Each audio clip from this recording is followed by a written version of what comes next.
Shalom, Bapak Ibu Saudara yang dikasihi Tuhan. Dalam mengarungi samudera kehidupan ini, kadang kita diperhadapkan dengan badai yang datang tanpa bisa kita elakkan. Bagaimana cara kita menghadapinya agar tidak hancur dan tenggelam dalam badai tersebut? Firman Tuhan dengan tema aman di tengah badai kehidupan akan menolong kita belajar dari tokoh besar bagaimana kita tetap aman dalam melalui badai kehidupan ini.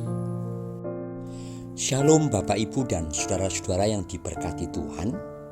Firman Tuhan saat ini terambil dalam Kisah Para Rasul pasal 27 ayat 1 sampai 44. Kita akan membaca bersama-sama, tetapi kita akan baca beberapa ayat bagian-bagian tertentu saja.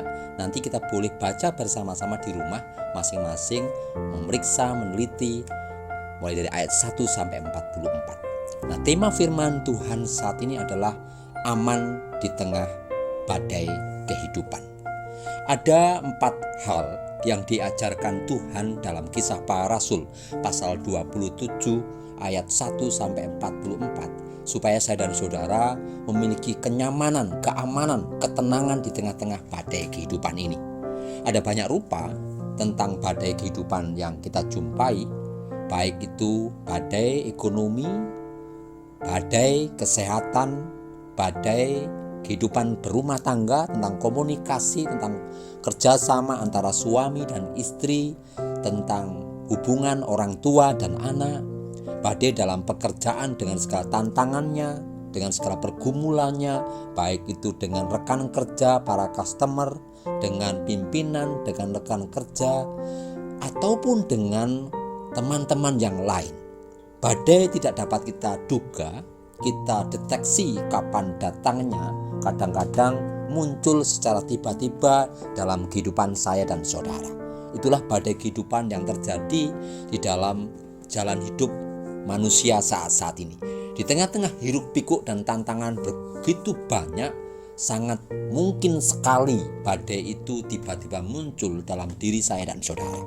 Nah, puji Tuhan, dalam Kisah Para Rasul pasal 27 ayat 1 sampai 44 ini memberikan 4 cara, 4 tindakan untuk tetap aman, nyaman di tengah-tengah badai kehidupan.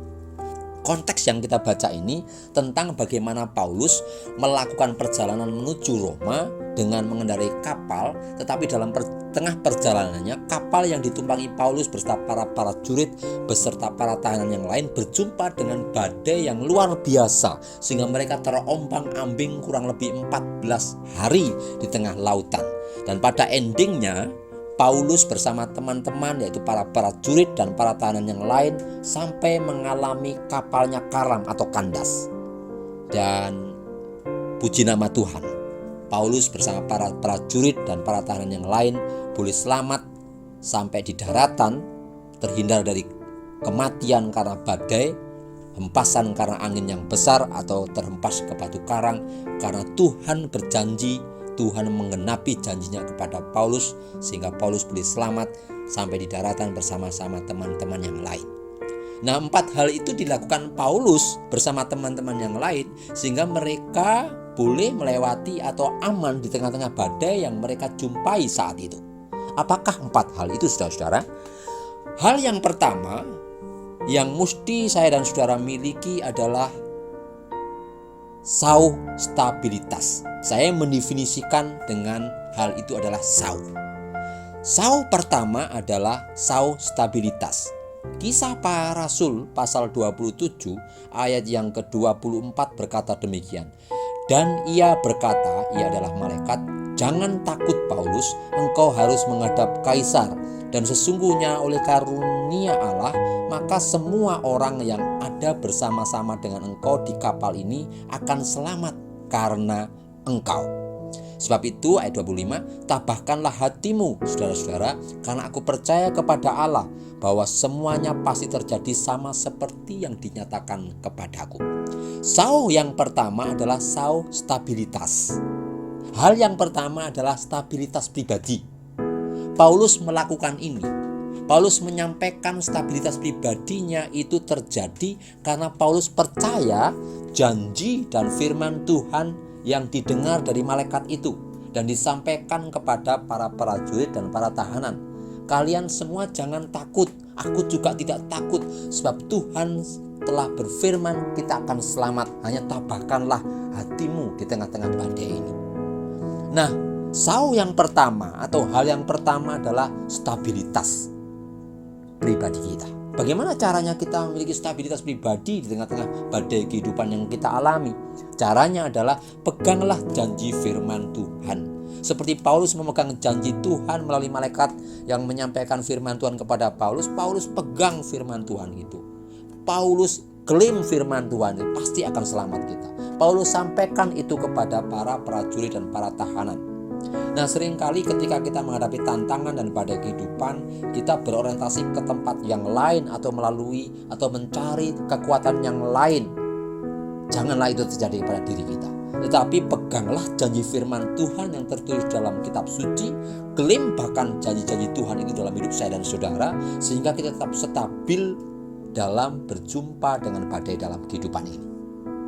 Biarlah firman Tuhan menjadi orientasi, menjadi pegangan hidup saya dan saudara, sehingga kita tidak putus harapan, tapi firman Tuhan menjadi pengharapan kita, sehingga pribadi kita tetap stabil ketika berjumpa dengan badai kehidupan. Hal yang kedua atau sauh yang kedua ketika saya dan saudara berjumpa dengan badai kehidupan adalah sauh kesatuan. Nah, pasal 27 ayat yang ke-29 dikatakan demikian dalam Kisah Para Rasul pasal 27 ayat 9. Dan karena takut bahwa kami akan terkandas di salah satu batu karang, mereka membuang 4 sauh di buritan, dan kami sangat berharap mudah-mudahan hari lekas siang. Ayat 30. Akan tetapi anak-anak kapal berusaha untuk melarikan diri dari kapal. Mereka menurunkan sekoci dan berbuat seolah-olah mereka hendak melabuhkan beberapa sauh di haluan. 31. Karena itu Paulus berkata kepada perwira dan prajurit-prajuritnya, jika mereka tidak tinggal di kapal, kamu tidak mungkin selamat. Lalu prajurit-prajurit itu memotong tali sekoci dan membiarkannya hanyut. Kesatuan yang terjadi dalam kapal yang dinaiki Paulus perlu dibangun.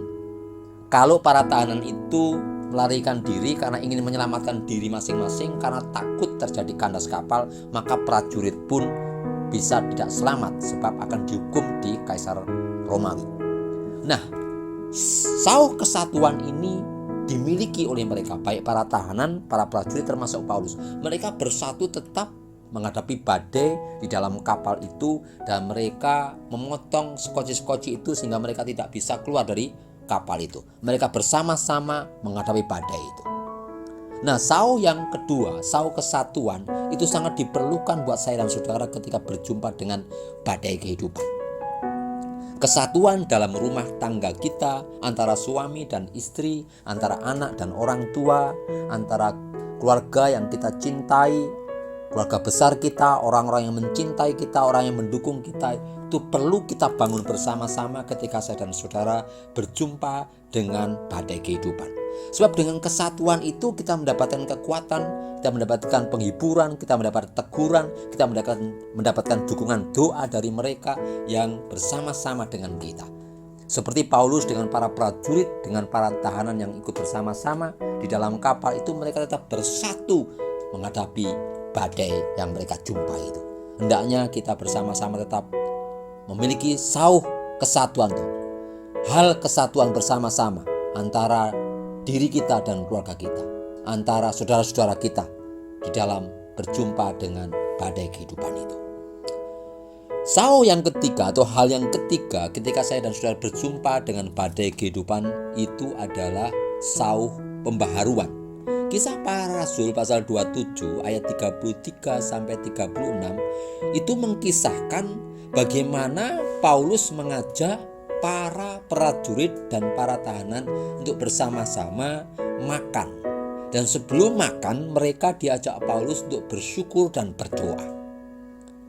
Sebab dengan makan, dengan bersyukur dan berdoa, mereka mendapatkan kekuatan yang baru. Dikatakan ayat 36 Kisah Para Rasul pasal 27, maka kuatlah hati semua orang itu dan mereka pun makan juga.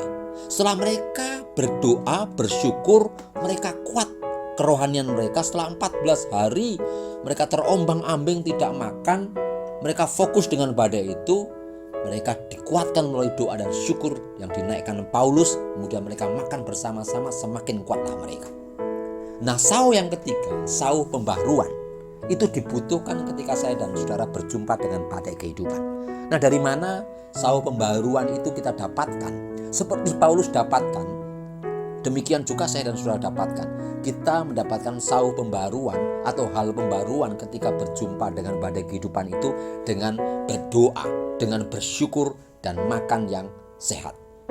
Dengan bersyukur kita bersama-sama dapat menikmati apa yang terjadi. Bersyukur di tengah-tengah badai kita masih bisa bernafas. Dengan bersyukur kita boleh bersama-sama dapat kekuatan yang baru.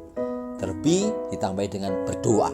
Dengan berdoa roh kita dibaharui. Dengan berdoa nafas rohani kita hidup kembali. Dengan berdoa kita mendapatkan kekuatan yang baru di tengah-tengah badai yang terus bergoncang, terus menerpa kehidupan kita. Dengan bersyukur, dengan berdoa, maka kita mendapatkan kekuatan yang baru. Tidak lupa kita tetap makan makanan yang sehat. Dengan makanan yang sehat energi kita diperbarui. Mengapa demikian? Sebab kecenderungan ketika seseorang berjumpa dengan badai kehidupan, mereka sulit untuk makan, mereka sulit untuk tidur, mereka sulit untuk beristirahat, mereka bahkan sulit untuk berdoa. Mereka sangat berpikir dan fokusnya hanya pada badai yang terjadi, baik secara badai nyata seperti para prajurit dan tahanan dan Paulus juga waktu itu. Tetapi dengan pembaharuan mereka boleh dikuatkan imannya, dikuatkan energinya, dibaharui, dan mereka boleh eksis lagi. Demikian juga saya dan saudara. Dengan kita berdoa, dengan kita makan, dengan bersyukur, kita dapat kekuatan yang baru. Rohani kita dikuatkan, energi kita dibaharui, sehingga kita bisa menjalani hidup ini meskipun badai kehidupan sedang menerpa saya dan saudara. Bagian yang terakhir, hal yang keempat, sau yang keempat ketika saya dan saudara berjumpa dengan badai kehidupan adalah sau realitas atau kenyataan hidup. Saudara yang diberkati Tuhan, ketika Paulus bersama teman-temannya yaitu para prajurit dan para tahanan dikisahkan pasal 27 ayat 41 sampai 44 bahwasanya kapalnya akhirnya kandas karena melanggar busung pasir ayat 41. Maka mereka mendapati kenyataan kapal tersebut telah kandas, kapal tersebut telah karam. Maka mereka mengambil langkah untuk berenang memakai papan-papan menuju kepada daratan yang terdekat waktu itu. Nah, kenyataan itu terjadi. Mereka harus berenang bersama-sama memakai alat yang ada termasuk papan-papan untuk mencapai daratan itu. Dan puji Tuhan, mereka semua selamat. Jumlah kurang lebih 276 orang, tidak ada yang mati, semua selamat. Seperti janji Tuhan, semua selamat, tidak ada yang tidak selamat. Karena Tuhan berjanji demikian. Tuhan tidak mengirimkan helikopter, Tuhan tidak mengirimkan kapal baru menolong mereka. Tapi mereka dihadapkan dengan kenyataan untuk menggunakan kekuatan dalam diri mereka, berupaya untuk mencapai daratan dengan berenang. Nah, sau yang keempat ini mesti saya dan saudara miliki, yaitu sau realitas atau kenyataan. Realitas hidup ketika kita berjumpa dengan badai kehidupan mungkin bisa kita jalani dengan kerja keras. Kenyataan harus bekerja keras harus kita lakukan. Kenyataan harus kita merendahkan diri kepada Tuhan dan di hadapan sesama. Realitas di mana kita harus mau berbagi konseling mungkin dengan senior kita, dengan kakak rohani, dengan bapak rohani, ibu rohani, atau saudara seiman yang lainnya, sehingga kita dapat kekuatan yang baru. Dan sau realitas ini sangat perlu kita terima dengan baik, sehingga kita bisa mengoptimalkan kerja keras, rendah hati di hadapan Tuhan dan di hadapan sesama, berbagi. Dan kita tahu bahwasanya keajaiban-keajaiban itu Tuhan berikan dengan kita mau menyerahkan apa yang kita miliki untuk kita lakukan, untuk menerima kenyataan dengan baik. Kerap kali kita sulit untuk bersama-sama melalui badai kehidupan karena kita tidak dapat menerima kenyataan. Tetapi bagi mereka yang bisa menggunakan sauh realitas, sauh kenyataan, maka mereka dapat melalui badai. Sebab mereka sadar semua yang melalui badai itu perlu keterlibatan dalam proses, tidak bisa instan. Jadi saudara-saudara yang diberkati Tuhan, 4 hal ini akan membuat saya dan saudara aman di tengah-tengah badai kehidupan. Sauh stabilitas, sauh kesatuan, sauh pembaruan, sauh realitas atau kenyataan. Biarlah kita pegang, kita miliki, dan kita boleh aman, nyaman di tengah-tengah badai kehidupan yang kita alami. Biarlah kita semua diberkati di tengah-tengah badai kehidupan yang kita alami, sebab kita telah memiliki 4 hal atau 4 sauh ini. Tuhan Yesus memberkati.